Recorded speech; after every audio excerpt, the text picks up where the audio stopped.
आज हम स्टार्ट करेंगे पॉल्यूशन, प्रदूषण। ये बहुत इंपॉर्टेंट टॉपिक है आपका public development and environment unit के अंदर। तो हम इसको देखेंगे अच्छे से और इस पे 2 क्लास रखेंगे, एक क्लास आज रखेंगे और एक क्लास कल, तब जाके ये कंप्लीट होगा। इस टॉपिक में आपको समझना बहुत जरूरी है कि जो पॉल्यूशन है उसके टाइप्स, सोर्स क्या है, मतलब पॉल्यूटिंग एजेंट क्या है और उसका क्या इम्पैक्ट है ह्यूमन हेल्थ पे।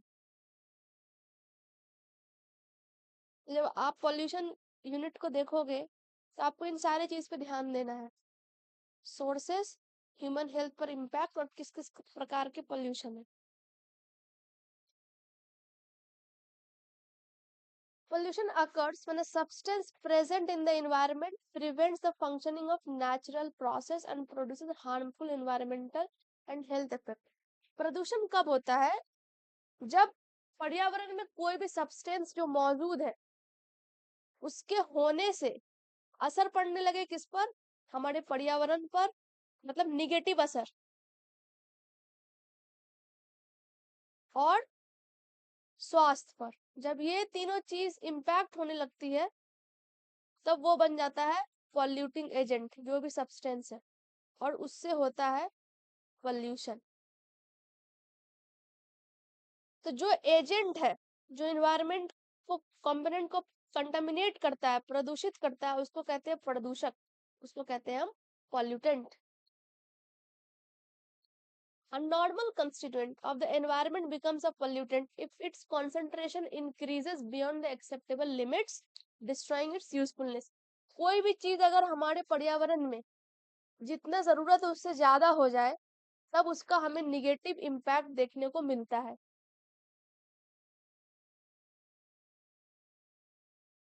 अब pollutant is also a new substance, ये बायोटिक भी हो सकता है, अबायोटिक भी हो सकता है, या किसी भी प्रकार का एनर्जी जैसे कि heat, sound energy, radio activity, ये सारे क्या है?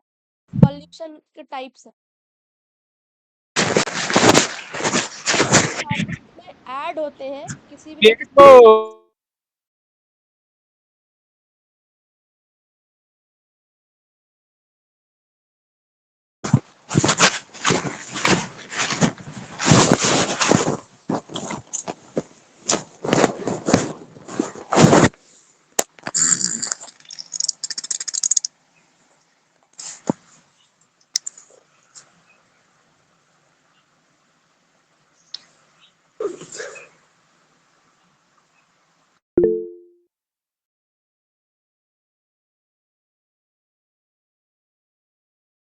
राइट। तो पॉल्यूटेंट्स को 2 ब्रॉड कैटेगरीज में बांटा गया है, एक है नॉन बायोडिग्रेडेबल और दूसरा है बायोडिग्रेडेबल। तो नॉन बायोडिग्रेडेबल पॉल्यूटेंट को पहले देखेंगे। सच सब्सटेंसेस आर नॉट ब्रोकन और डिकम्पोज बाय बैक्टीरिया। वैसे सब्सटेंस जिसको ब्रेक डाउन या जिसको डिकम्पोज बैक्टीरिया नहीं कर सकती है वो है नॉन बायोडिग्रेडेबल। एग्जाम्पल के तौर पर देखो क्या है, pesticides, heavy metals, rubber, nuclear waste, ये सारी चीजें किसमें आएंगी? नॉन बायोडिग्रेडेबल, मतलब ये खत्म ही नहीं होती हैं। प्लास्टिक्स भी इसी कैटेगरी में फॉल करती हैं, क्योंकि प्लास्टिक्स भी कभी भी डिकम्पोज नहीं होती है कंप्लीटली, उसका कुछ ना कुछ अंश बचा रह जाता है। तो ये पॉल्यूटेंट जो है बहुत लंबे समय तक नेचर में रहती है, फिर एक्यूमुलेट इकट्ठा होते चली जाती है, इकट्ठा होते चले तो मैग्नीफाई कर जाएगी, एक बहुत ज्यादा इकट्ठा होकर एक बड़े लेवल पर, और फिर से क्या होगा, ये हमारे फूड चेन में भी एंटर कर जाता है। कब? जब कोई भी पॉल्यूटेंट बहुत लंबे समय तक इकट्ठा होते जाए तो वो हो जाता है बायोमैग्निफिकेशन।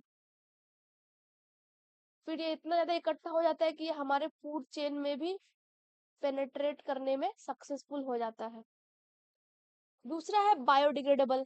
बायोडिग्रेडेबल पॉल्यूटेंट वैसे पॉल्यूटेंट है जिसको क्या ब्रेक डाउन कर सकता है, जो डिकम्पोज हो जाता है बैक्टीरिया के द्वारा। जैसे कि गार्डन का कोई वेस्ट है, आपके घर में गार्डन है, उसका कोई वेस्ट, किचन का waste, domestic sewage, agro waste, residue, जो भी चीजें जिसको बैक्टीरिया डिकम्पोज कर देगी वो है बायोडिग्रेडेबल पॉल्यूटेंट।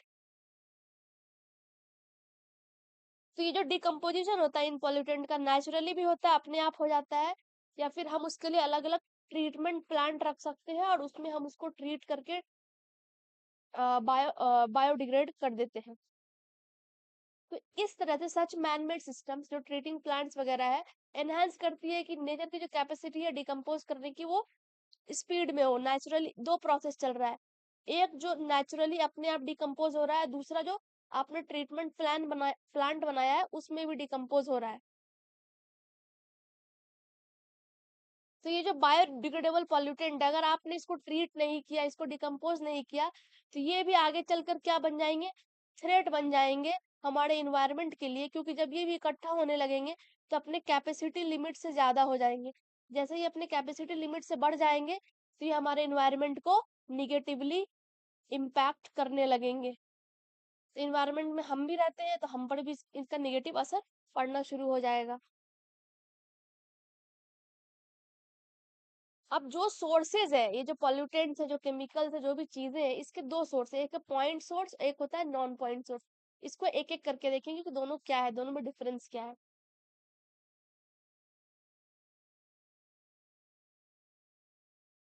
तो point source are distinct and confined sources that discharge the pollutants और effluents through a chimney. Chimney वगैरह है, इससे जो पॉल्यूटेंट्स निकल रहे हैं, और through a discharge channel pipes और टनल्स फ्रॉम इंडस्ट्रीज और म्यूनिसिपल एरियाज, या फिर जो इंडस्ट्रीज है या जो म्यूनिसिपल एरियाज है उसके जो पाइप्स वगैरह है उससे भी जो पॉल्यूटेंट्स है, जो एफ्लुएंट्स है वो बाहर डिस्चार्ज हो रहे हैं। ये चीजें डायरेक्टली डिस्चार्ज हो रही है, डायरेक्ट फैक्ट्री से, एनर्जी प्लांट से, ट्रीटमेंट प्लांट से, तो इसको कहेंगे पॉइंट सोर्स, जो डायरेक्टली आ रही है।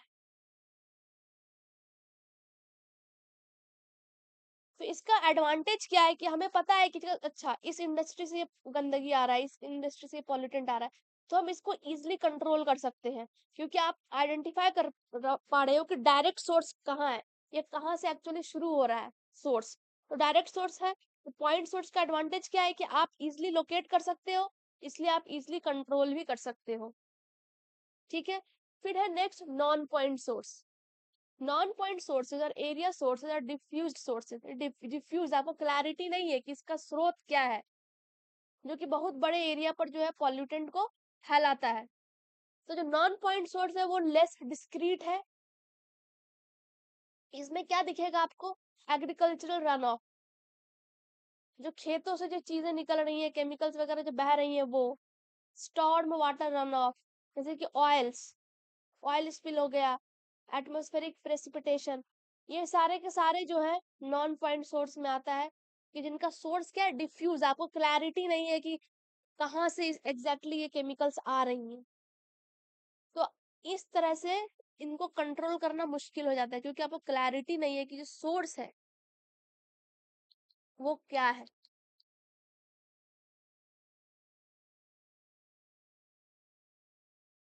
तो हमने अभी देख लिया सोर्स के आधार पर पॉइंट और नॉन पॉइंट। अब हम देखेंगे जो पॉल्यूशन है, ये जो पॉल्यूटिंग एजेंट है, जो पॉल्यूटेंट्स है, घर के अंदर भी है पॉल्यूटेंट और घर के बाहर भी है। ये बहुत इंपॉर्टेंट है, क्योंकि एग्जाम में एक बार क्वेश्चन पूछा गया कि जो रेडॉन है इसका सोर्स क्या है, तो इसका सोर्स सॉइल है, ये आपको पीवाईक्यू में दिखेगा। तो इस टेबल में आपको जो भी दिख रहा है आपको पता होना चाहिए कि आपके घर के अंदर जो चीजें हैं वो किस तरह के पॉल्यूटेंट को जन्म देती हैं, किस तरह के पॉल्यूटेंट के सोर्स है। फॉर एग्जाम्पल, अगर आपके घर में फर्निशिंग वगैरह हुई है, पार्टिकल बोर्ड है, टोबैको का स्मोक है, तो इससे क्या है, फॉर्मल्डिहाइड ये आएगा। बिल्डिंग मटेरियल्स, कंक्रीट हो, बालू गिट्टी, पत्थर, पानी या मिट्टी, रेडॉन। इसी तरीके से नेक्स्ट है जैसे fire proofing, thermal, electrical insulation,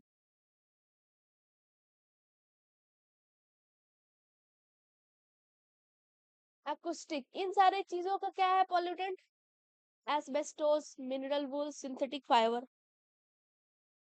ये एस्बेस्टोस पे भी क्वेश्चंस आ चुके हैं प्रीवियस ईयर।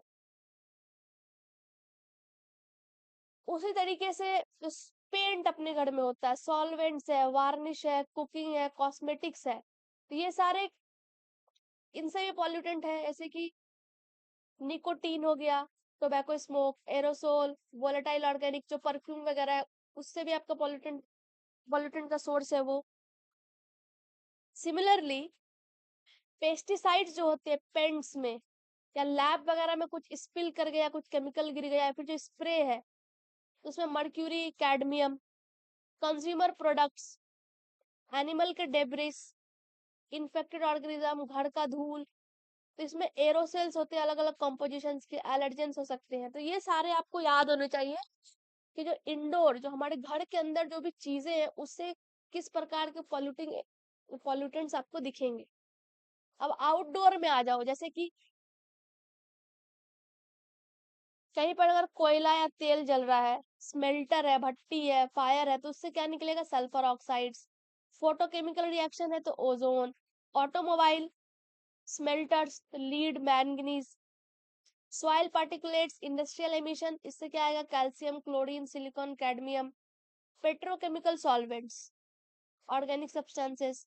इस तरीके से आपके पास पॉल्यूटेंट आपको दिखने को मिल रहा है इंडोर और आउटडोर दोनों में। देन ये इंडोर आउटडोर दोनों में है। ये अगर आप कुछ भी जलाते हो उससे नाइट्रोजन ऑक्साइड्स निकलेगा। अगर कोई भी चीज इनकम्प्लीटली जली है, पूरी तरीके से नहीं जली है, तो कार्बन मोनोऑक्साइड, ये भी पीवाईक्यू में पूछा गया है। Fossil fuel combustion, metabolic activity, carbon dioxide, suspension, condensation of vapours, combustion of products, इससे निकलेगा SPM, suspended particulate matter. Petroleum products वगैरह है, पेंट है, पेस्टिसाइड्स, इंसेक्टिसाइड्स, तो ऑर्गेनिक सब्सटेंस या फिर हेवी मेटल्स, तो पेट्रोलियम प्रोडक्ट्स में हेवी मेटल्स होते हैं। अगर कोई क्लीनिंग प्रोडक्ट्स है, एग्रीकल्चर है, इनसे अमोनिया, ये सारी चीजें का ये सोर्स है। तो ये बहुत इंपॉर्टेंट है ये चार्ट, क्वेश्चंस इससे आते ही आते हैं, तो आपको पता होना चाहिए। अब हम देखेंगे एयर पोल्यूशन। एयर पोल्यूशन क्या है कि जो भी नॉर्मल कंपोजिशन है एयर का, अगर उसमें किसी भी प्रकार का चेंजेस हो जाएगा, जैसे नाइट्रोजन है, कार्बन डाइऑक्साइड, ऑक्सीजन, किसी भी प्रकार का चेंजेस जैसे ही होगा तो वहां से क्या स्टार्ट हो जाएगा? पॉल्यूशन स्टार्ट हो जाएगा। तो types of air pollutants and their sources, source क्या है और क्या क्या प्रकार है? तो एक है कॉमन एयर पॉल्यूटेंट, इसमें एसपीएम, इसका फुल फॉर्म याद रखना, सस्पेंडेड पार्टिकुलेट मैटर। इसके अंदर क्या क्या आता है? इसमें आएगा आपका bio particle such as spores, pollen grains, organisms, dust, धूल, धुआं, mist, fume, spray, asbestos, pesticides, metallic dust. तो ये सारी की सारी चीजें किस में आएंगी? सस्पेंडेड पार्टिकुलेट मैटर की, हवा में सस्पेंडेड है, जैसे पॉलन ग्रेन है ना, एक फ्लावर से दूसरे फ्लावर तक जब ये मूव कर रहा होता है, चिड़िया विड़िया इसको मूव कर रही थी, तो ये कई बार हवा में सस्पेंडेड रहेगा, तो ये एक्ट करेगा एज अ पॉल्यूटेंट, जिससे कि बहुत सारे लोगों को एलर्जी वगैरह भी हो जाती है। फिर गैसेस कॉमन एयर पॉल्यूटेंट है, जैसे nitric oxide, nitrogen dioxide, sulphur dioxide, carbon dioxide, ozone, PAN का फुल फॉर्म हमको याद होना चाहिए। फिर peroxy acetyl nitrate, hydrogen fluoride, ammonia, chlorine, तो ये सारे क्या है? गैसेस हैं जो कि एयर पॉल्यूटेंट है। Certain substances are also release from natural sources, जो नेचुरल सोर्सेज से निकलती हैं या फिर as a result of natural activity. तो उसमें क्या क्या आ गया? जैसे पॉलन है, वीओसीज, आपको वीओसीज के पूरे, वीओसीज इंपॉर्टेंट है एग्जाम पॉइंट ऑफ व्यू से। वोलेटाइल ऑर्गेनिक कंपाउंड, जैसे पीवाईक्यूज वगैरह बहुत है, क्वेश्चन बहुत पूछे जाते हैं, तो इसमें हम देखेंगे क्या क्या होता है। फिर gases like sulphur dioxide, hydrogen sulphide, volcanic eruption, और कहीं पे मान लो वोल्केनो इरप्ट हुआ है तो उससे भी बहुत सारे केमिकल्स, गैसेस वगैरह रिलीज होंगे। डिके ऑफ ऑर्गेनिक मटेरियल्स, कोई भी चीज जो है वो डिके हो रही है, मान लो कोई पेड़ है वो पानी में गिर गया, सबमर्ज हो गया तो वो सड़ रहा है। जंगल में आग लग गई तो उससे भी बहुत सारे पार्टिकल्स जो है वो रिलीज होंगे, या सी से भी। तो नेचुरल रेडियो एक्टिविटी, ये सारी की सारी चीजें क्या है? एग्जाम्पल है पॉल्यूटेंट्स की जिसका सोर्स क्या है, नेचुरल सोर्सेस है। लेकिन इसके बाद क्या, जो भी नेचुरली इमिशन हो रही है ये बहुत लो होता है कॉन्सेंट्रेशन में, धीरे धीरे निकलता है बहुत कम मात्रा में, तो इससे बहुत ज्यादा सीरियस डैमेज नहीं होता है। लेकिन वही है कि अगर लंबे समय तक रिलीज होते रहेगा तो फिर क्या होगा, एक्यूमुलेट होगा, तब इसका इम्पैक्ट लंबे समय के बाद दिखने लगेगा। तो एयर पॉल्यूटेंट को आप दो कैटेगरी में तोड़ सकते हो, एक है प्राइमरी वेरी इंपॉर्टेंट और दूसरा है सेकेंडरी।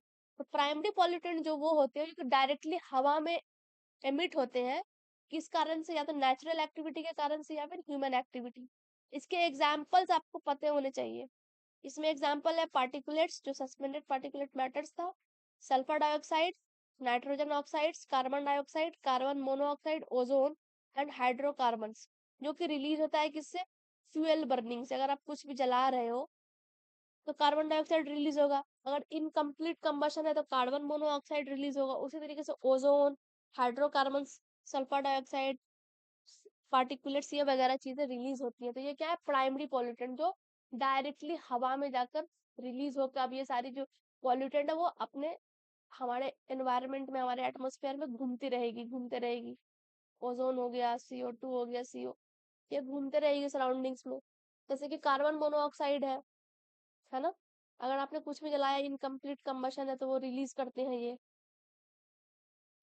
तो पार्टिकुलेट मैटर क्या है, जो अभी हमने आपको बताया, जो प्राइमरी पॉल्यूटेंट में है, पार्टिकुलेट मैटर किसमें आ रहा है, primary air pollutant, primary air pollutant. तो इसके दो प्रकार है, टू टाइप्स, एक वो जो कि सेटल डाउन हो जाते हैं, अस्थिर हो जाते हैं, और दूसरे जो है वो हवा में घूमते रहते हैं। जो सेटल डाउन कर जाते हैं उस पार्टिकल का साइज क्या होता है, 10 UM से बड़ा होता है। जिसका भी साइज 10 UM से मतलब 10 से 6 मीटर से बड़ा है, वो क्या करेगा, सेटल डाउन कर जाएगा। जैसे छोटे छोटे particle, for example dust, soil, sulphate salt, heavy metal salt, fire particles of carbon suit, silica, asbestos, liquid spray mist etcetera, ये जो है सस्पेंडर रहती है हवा में बहुत लंबे समय तक और पॉल्यूट करती है। तो जब पार्टिकुलेट मैटर का सोर्स है वो क्या क्या हो सकता है, फ्यूल कम्बेशन, आपने कुछ जलाया उससे सूट निकलता है, कार्बन सूट, कहीं पे बिल्डिंग का कंस्ट्रक्शन हो रहा है उससे बहुत डस्ट वगैरह निकलती है, धूल वगैरह उड़ती है, माइनिंग हो रहा है, थर्मल पावर जनरेशन है, स्टोन क्रश हो रहा है कहीं पर, ये सारी की सारी चीजें क्या पार्टिकुलेट मैटर के पॉल्यूटेंट को रिलीज करती है। फिर है नेक्स्ट आपका सल्फर डाइऑक्साइड, ये भी बहुत इंपॉर्टेंट प्राइमरी एयर पॉल्यूटेंट है, प्राइमरी एयर पॉल्यूटेंट पैप। It is one of the major air pollutant, it is emitted from burning fossil fuel, जब आप कोयला जलाते हो या पेट्रोल जलाते हो तो ये सल्फर डाइऑक्साइड रिलीज होती है। या फिर अगर किसी इंडस्ट्री में सल्फाइड के जो ओर है, पायराइट, अगर इसको प्रोसेस किया जा रहा है तो एक्सट्रैक्ट करने के लिए ओर से कुछ भी, सल्फाइड ओर से सल्फर को एक्सट्रैक्ट कर रहे हैं, तो उससे सल्फर डाइऑक्साइड रिलीज होती है। सल्फर डाइऑक्साइड जब रिलीज होती है तो ये एटमॉस्फेयर में घूमते रहेगी, ये किसी और के साथ रिएक्शन करके क्या बनाएगी, सेकेंडरी पॉल्यूटेंट्स। अभी हम आगे देखेंगे सेकेंडरी पॉल्यूटेंट्स। अगर इसका कॉन्सेंट्रेशन 1 ppm से बढ़ जाता है तो ये ह्यूमन बींग्स को भी इफेक्ट करती है। नेक्स्ट है नाइट्रोजन ऑक्साइड, इसके बहुत सारे अलग अलग फॉर्म, जैसे नाइट्रोजन ऑक्साइड है, डाइऑक्साइड, नाइट्रस ऑक्साइड, नाइट्रेट, ये सारे जनरेट होते हैं किससे, इन सारे को आपको याद रखना है, NO, NO2, N2, NO3, exam में पूछे गए हैं सवाल। जब आप कोई भी चीज जलाते हो या बायोमास, फर्टिलाइजर्स मैन्युफैक्चर हो रहा है तो उसमें भी रिलीज होता है, फर्नेस में भट्टी जल रही है, इंजन का इंटरनल कंबशन हो रहा है, तो ये सारे सोर्स है किसके, नाइट्रोजन ऑक्साइड्स के, जिसमें क्या क्या है, nitrogen oxide, dioxide, nitrous oxide, nitrate. ये बहुत इंपॉर्टेंट रोल प्ले करता है फोटोकेमिकल स्मॉग को बनाने में, ये भी बहुत इंपॉर्टेंट है, इसको हम अलग से देखेंगे, फोटोकेमिकल स्मॉग है। फिर ऑक्साइड्स ऑफ कार्बन, जब इनकम्प्लीट कंबशन होता है, जब पूरी तरह से कोयला तेल या कुछ भी एनर्जी प्रोड्यूस करने वाले फ्यूल नहीं जलते हैं तो ये रिलीज होता है। Exhaust from aircraft, space rocket engine, ये सारे के सारे सोर्सेज है किसके, ऑक्साइड्स ऑफ कार्बन के, जिसमें कार्बन डाइऑक्साइड और कार्बन मोनोऑक्साइड प्रोमिनेंट है। कार्बन मोनोऑक्साइड डेडली पॉइजनस है अगर उसका कॉन्ट्रेशन 100 ppm से बढ़ जाता है। तो ये बहुत कॉमन है जब ट्रैफिक जाम हो रही होती है, ट्रैफिक जाम हो रही है, इंजन है, इंजन में कंबशन हो रहा है तो उससे रिलीज हो रहा है कार्बन मोनोऑक्साइड। अब बहुत ज्यादा ट्रैफिक जाम है तो बहुत सारी व्हीकल्स है तो बहुत सारे CO रिलीज हो रहे हैं। तो इससे क्या होगा कि जो कॉन्सेंट्रेशन है 100 ppm से बढ़ जाएगी। इससे फिर आपके शरीर पर इसका बहुत गंदा असर पड़ेगा। अब हम देखेंगे सेकेंडरी पॉल्यूटेंट। अभी हमने जितना पीछे देखा था वो सारे प्राइमरी पॉल्यूटेंट्स थे। कौन कौन? Oxides of carbon, nitrogen oxide, sulphur dioxide, particulate matter. अब सेकेंडरी पॉल्यूटेंट जो है इसको ये रिलीज होता है कब? जब रिएक्शन होता है किसके बीच में? प्राइमरी पॉल्यूटेंट्स के बीच में, और जो कंपाउंड्स हमारे एटमॉस्फेयर में प्रेजेंट है उनके बीच में जब रिएक्शन होता है तो बनता है क्या? Secondary pollutant. Secondary pollutant examples क्या है? ओजोन, स्मोग, एसिड रेन, जो प्रोमिनेंट एग्जांपल्स है। ओजोन कैसे फॉर्म होता है? Ozone is form by the action of sunlight and nitrogen dioxide. Nitrogen dioxide इस पे सनलाइट के एक्शन होगा। when it absorbs ultraviolet radiation that reaches the earth, it splits nitrogen oxides and इसको तोड़ देता है सन। ठीक है, किसमें? NO और O में। अब ये जो एक बेचारा O है, अब हमारे इन्वायरमेंट में ऑलरेडी ऑक्सीजन है, ये इसके साथ जुड़ जाएगा, अब बन जाएगा क्या? O3, ozone. Ozone is considered to be more toxic to vegetation than the primary pollutants involved in, ये ज्यादा खतरनाक है compare to nitrogen dioxide and oxygen. इन दोनों के मुकाबले ये ज्यादा खतरनाक पॉल्यूटेंट है ओजोन। ओजोन क्या है? ये इसका दो रोल है, ये हमारे लिए अच्छा भी है बुरा भी है। जब ये स्ट्रेटोस्फेयर में रहेगा, जब ये स्ट्रेटोस्फेयर लेयर में रहता है, ओजोन हमें प्रोटेक्ट करता है किससे? UV से, अल्ट्रावायलेट रेडिएशन से। लेकिन जैसे ही वो स्ट्रेटोस्फेयर से पार करके नीचे की तरफ आ जाता है तब ये एक्ट करेगा एक ऑक्सीडाइजिंग एजेंट के रूप में, और ये डैमेज करेगा किसको? क्रॉप्स को, वेजिटेशन को, फैब्रिक्स को, इवन ह्यूमन बींग्स को भी। तो ये है ओजोन। नेक्स्ट सेकेंडरी पॉल्यूटेंट है स्मोक। स्मोक बना है दो वर्ड से, स्मोक और फॉग से मिलकर। ये कैसे बनता है? स्मोक होता कैसे है? एक कॉम्प्लेक्स रिएक्शन होता है किसके बीच में? Oxides of nitrogen, oxides of nitrogen और जो अलग अलग हाइड्रोकार्बन प्रेजेंट है हमारे एटमॉस्फेयर में, और सनलाइट का प्रेजेंस होता है, हाइड्रोकार्बन्स, तब जाके स्मोक बनता है। ये मोस्टली फॉर्म होता है कहाँ पर? अर्बन एरियाज में। तो स्मोक दो प्रकार के होते हैं, वेरी इंपॉर्टेंट। एक है फोटोकेमिकल स्मोक या फिर ब्राउन एयर स्मोक, और दूसरा है इंडस्ट्रियल स्मोक और ग्रे एयर स्मोक।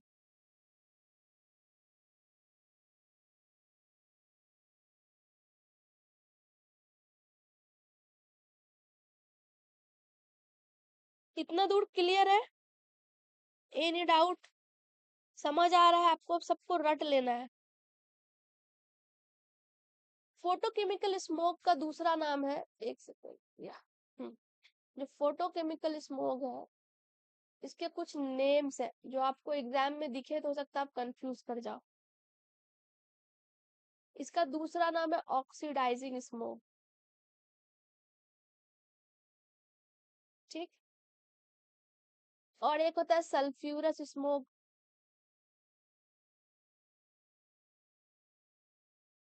इसका दूसरा नाम है क्लासिकल स्मोक, या फिर एक और नाम है इसका रिड्यूसिंग स्मोक। ये सारे आपके दिमाग में होने चाहिए। जो सल्फ्यूरस स्मोक है इसमें जो है सल्फर का कॉन्सेंट्रेशन बहुत होता है। और जो फोटोकेमिकल स्मोक है जो मैंने आपको ये पीछे बताया, ये किससे बनता है? नाइट्रोजन ऑक्साइड्स और वो VOCs के रिएक्शन के कारण ये बनता है। तो आपको ये याद होना चाहिए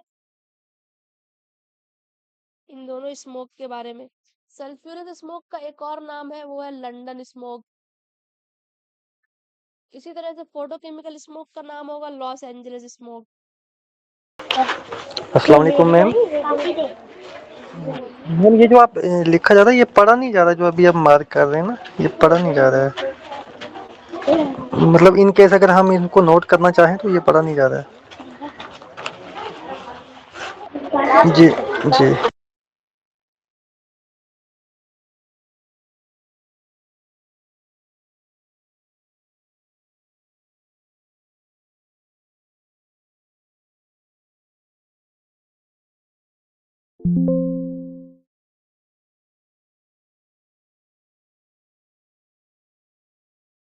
हम्म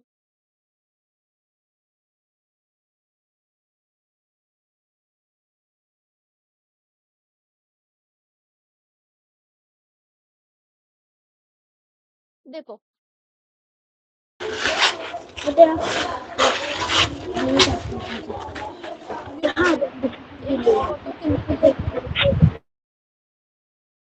अब दिख रहा है ना साफ?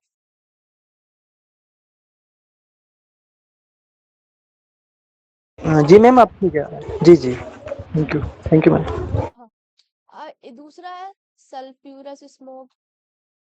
ठीक, ये बहुत एग्जाम के लिए बहुत इंपॉर्टेंट है, इसलिए हम इसको थोड़ा डिटेल में एक्सप्लेन कर देंगे। जैसे कि फोटोकेमिकल स्मोक कैसे बनता है? नाइट्रोजन ऑक्साइड्स और वीओसीज के रिएक्शन के कारण। सल्फ्यूरस स्मोक में जो है सल्फर का कंटेंट बहुत हाई होता है। इसका दूसरा नाम है लॉस एंजलिस स्मोक।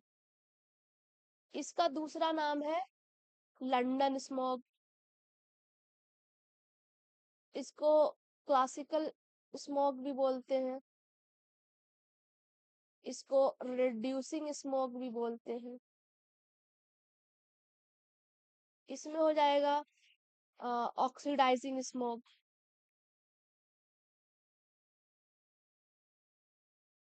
तो इसमें क्या आपको इम्पोर्टेंट याद रखना है कि फोटोकेमिकल में नाइट्रोजन और वीओसीज है, सल्फ्यूरस में सल्फर है, और इसके क्या क्या अलग अलग नाम है।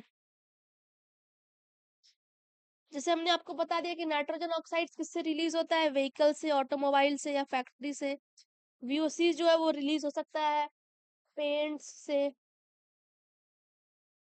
प्लांट्स से, इन सारे चीजों से रिलीज होता है, फिर दोनों आपस में रिएक्ट करके फोटोकेमिकल स्मोक बनाते हैं। और इम्पोर्टेंट होना चाहिए सनलाइट का प्रेजेंस। सनलाइट जब प्रेजेंट रहेगा तभी जाके ये रिएक्शन होगा, स्मोक जो है वो फॉर्म होगा।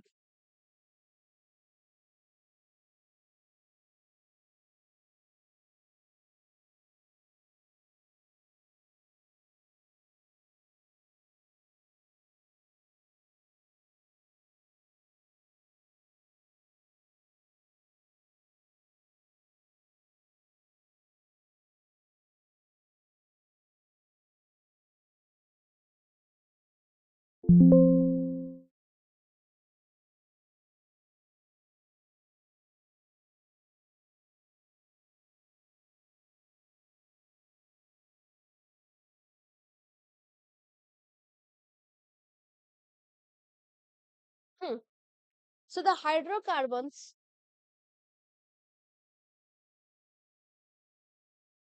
and nitrogen oxides from automobiles and power plants react in the presence of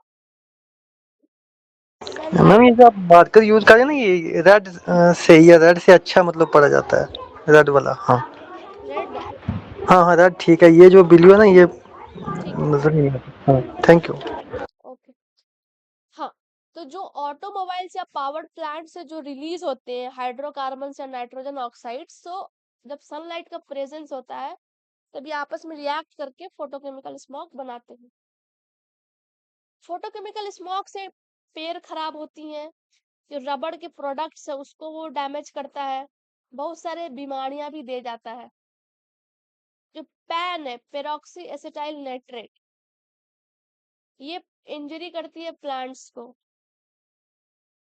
जो अर्बन एरियाज में इनका कॉन्सेंट्रेशन बहुत ज्यादा है, तो अर्बन एरियाज में ये ज्यादा निगेटिव इम्पैक्ट करती हैं।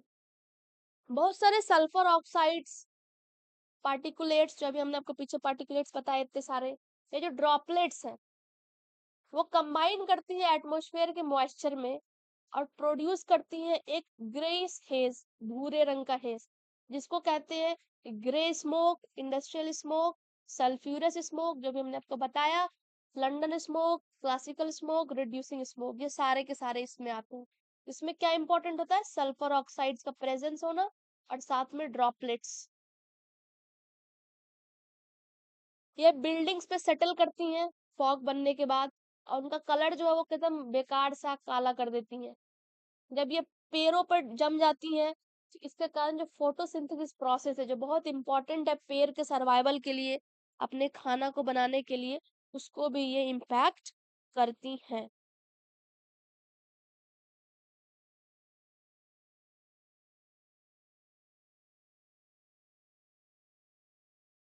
अब हम देखेंगे एसिड रेन।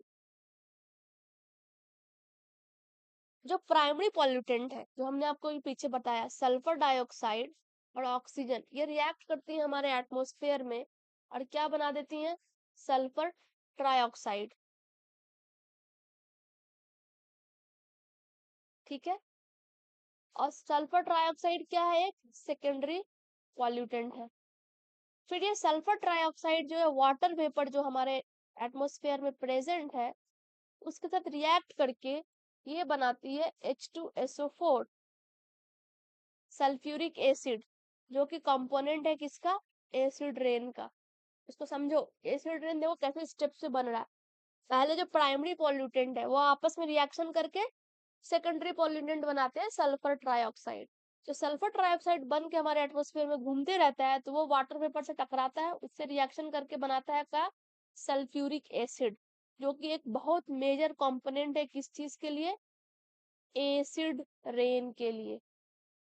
तो एसिड रेन या फिर एसिड प्रेसिपिटेशन इंक्लूड्स क्या क्या करता है? रेन, स्नो, फॉग, मिस्ट या due, and deposition of dry acidic particulates from the air. It occurs in and around the area. ये कहाँ पर होगा? जहां पर बहुत ज्यादा एमिशन है किसका?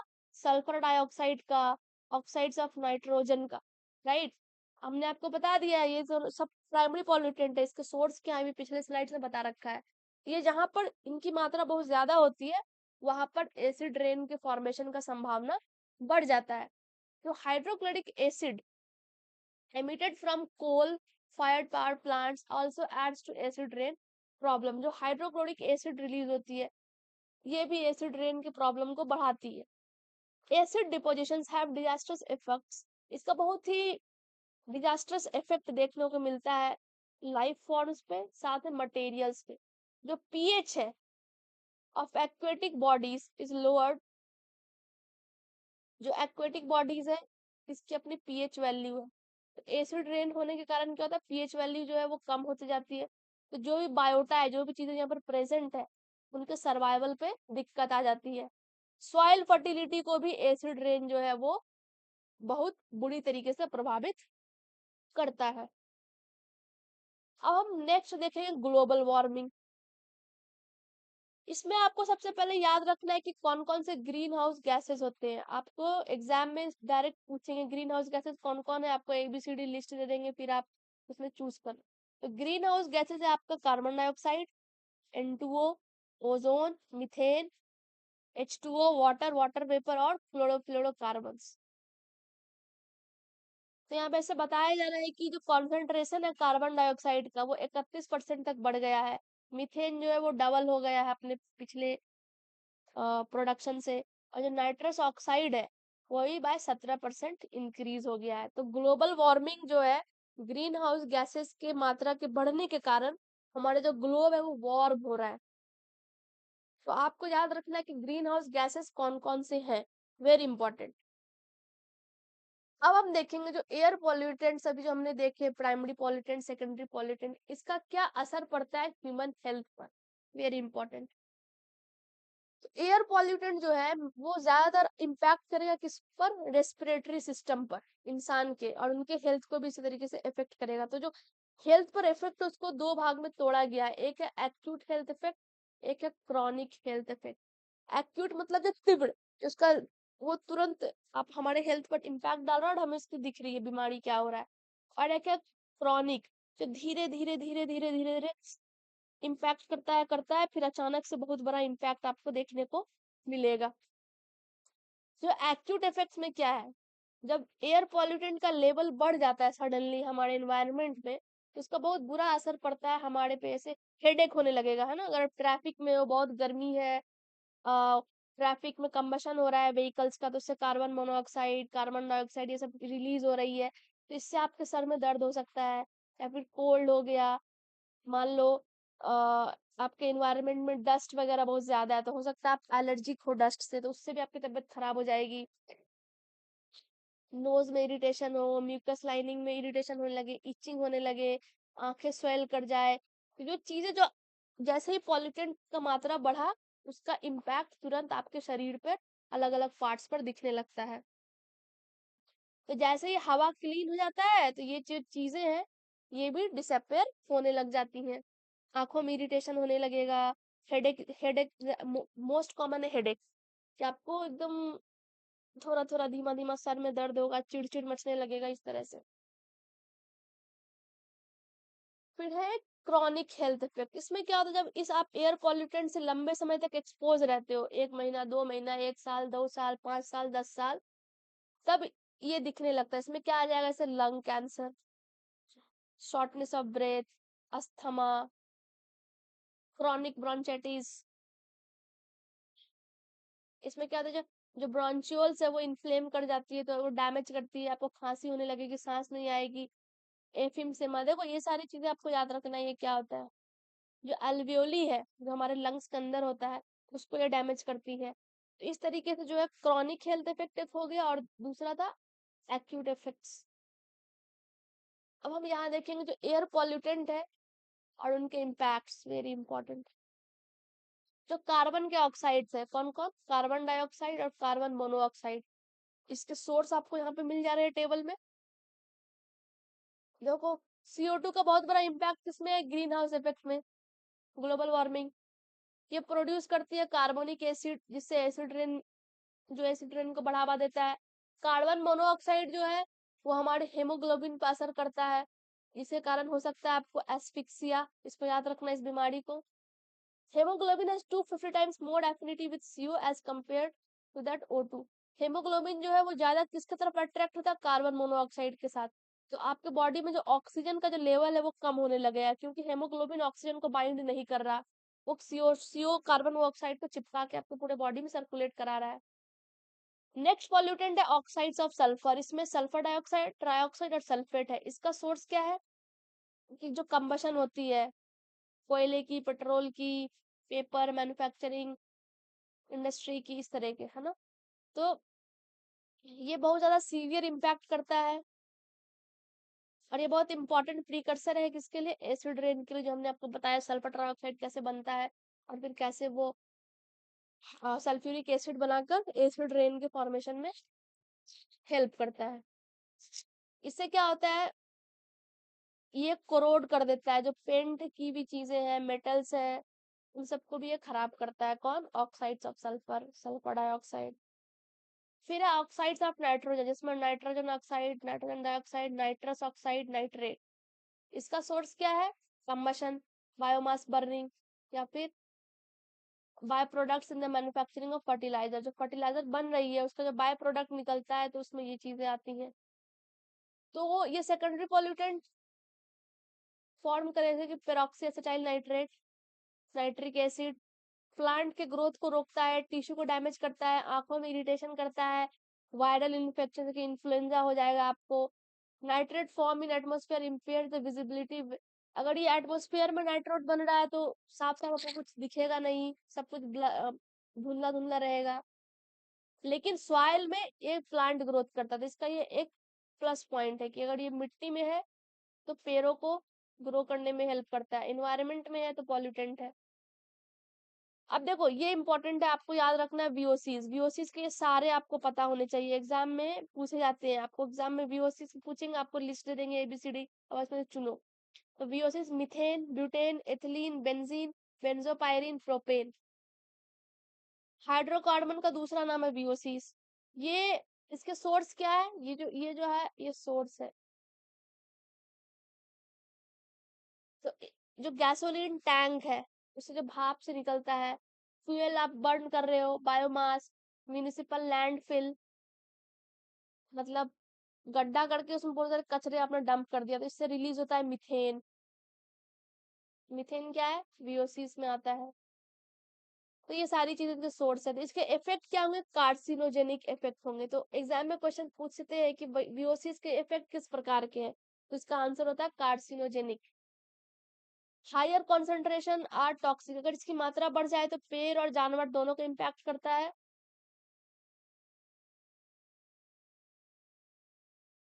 और ये फोटोकेमिकल स्मोक भी प्रोड्यूस करते हैं। क्योंकि फोटोकेमिकल स्मोक के लिए क्या हमने बोला था आपको? ऑक्साइड्स ऑफ नाइट्रोजन होना चाहिए और VOCs। अब देखो VOCs कितने हैं? 1 2 3 6 VOCs है यहाँ पे। 6 में से कोई भी इससे रिएक्ट करेगा, चिपकेगा तो क्या बनेगा? Photochemical smog. सिंपल। और भी कुछ ऑर्गेनिक कंपाउंड है जैसे CFCs, formaldehyde, methylene chloride, trichloroethylene, vinyl carbon. तो ये सारे इसके सोर्स क्या? एरोसोल स्प्रे, फोम, प्लास्टिक्स, ये सारे। तो CFC के कारण क्या होता है? जो स्ट्रेटोस्फेरिक ओजोन है उसको रिड्यूस करता है। इसके कारण क्या होगा? जो यूवी रे है वो हमारे तक, अर्थ तक बहुत पहुंचेगा। और यूवी रे से क्या हो सकता है? स्किन कैंसर, बहुत सारे चीजों पर इसका लीथल इफेक्ट भी है। तो CFCs बहुत हार्मफुल है। CFCs का सोर्स क्या है आपको पता है? रेफ्रिजरेटर, जो हमारे घरों में फ्रिज होते हैं उससे CFC रिलीज होती है। जब CFC ऊपर जाती है स्ट्रेटोस्फेयर में, ओजोन के ओजोन का जो मात्रा है उसको कम करती है। जैसे जितना ही ओजोन का मात्रा कम होगा उतना ज्यादा अल्ट्रा वायलेट रे अर्थ तक पहुंचेगा। जितना ज्यादा अल्ट्रा वायलेट रे अर्थ तक पहुंचेगा उतना ज्यादा जो ह्यूमंस है, प्लांट्स, एनिमल्स, वो यूवी से एक्सपोज होंगे। इससे स्किन कैंसर होने के बहुत चांसेस बढ़ जाते हैं। और भी ऑर्गेनिक कंपाउंड्स है, ये तो हमने देख लिया। दूसरे हैं मेटल्स एंड जैसे कि lead, mercury, hydrogen sulphide, hydrogen fluoride. Oil wells and refineries, transport vehicles, mercury, इन सब का ये सब सोर्स है। तो इससे क्या प्रॉब्लम हो जाएगा? सांस लेने में दिक्कत होगी। अगर ज्यादा आपने कंज्यूम कर लिया इनमें से किसी को भी तो डेथ भी हो सकता है, क्रॉप्स डैमेज होते हैं। तो ये क्या है? अपने आप में कार्सिनोजेनिक है।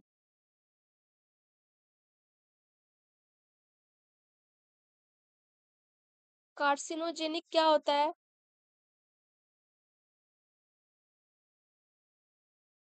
वो चीज है जिससे कि कैंसर होने की संभावनाएं होती है, उनको बोलते हैं कार्सिनोजेनिक।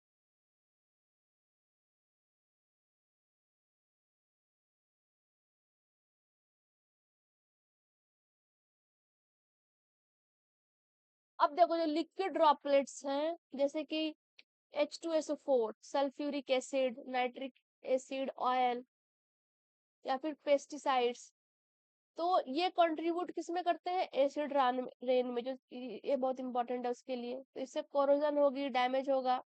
फिर ये सस्पेंडेड पार्टिकल्स है जैसे कि dust, soil, sulphate, heavy metal, suit, silica, ये सारी चीजें।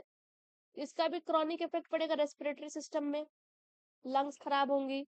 अगर ये पेड़ पौधे पर जम गए तो जो फोटोसिंथेसिस प्रोसेस है उसको वो हैम्पर करेंगे, ब्लॉक करेंगे सनलाइट को पेड़ तक पहुंचने के लिए, ये चीजें। और जो फोटोकेमिकल ऑक्सीडेंट्स हैं जैसे कि ओजोन, पैन, फॉर्मल्डिहाइड, ये सारी चीजें, ये आंखों में इरिटेशन करती है, हेज, धुंधला कर देती है एनवायरनमेंट को, नोज थ्रोट में भी दिक्कतें पैदा करती है, सनलाइट को ब्लॉक करती है।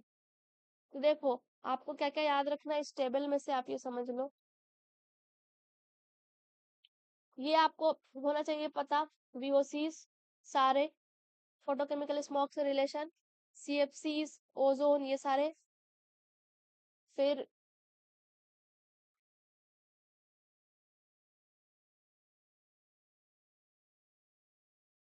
जो फोटोकेमिकल ऑक्सीडेंट्स है ये आपको पूरे दिमाग में होने चाहिए। पैन का फुल फॉर्म क्या होता है? ये इस तरह के सवाल ना पूछे गए हैं। हम्म। आज हमने इतना किया, हम कल और करेंगे और कल कंप्लीट कर देंगे इसको, टाइप्स ऑफ पॉल्यूटेंट को। और फिर उनका क्या इम्पैक्ट है ह्यूमन हेल्थ पर।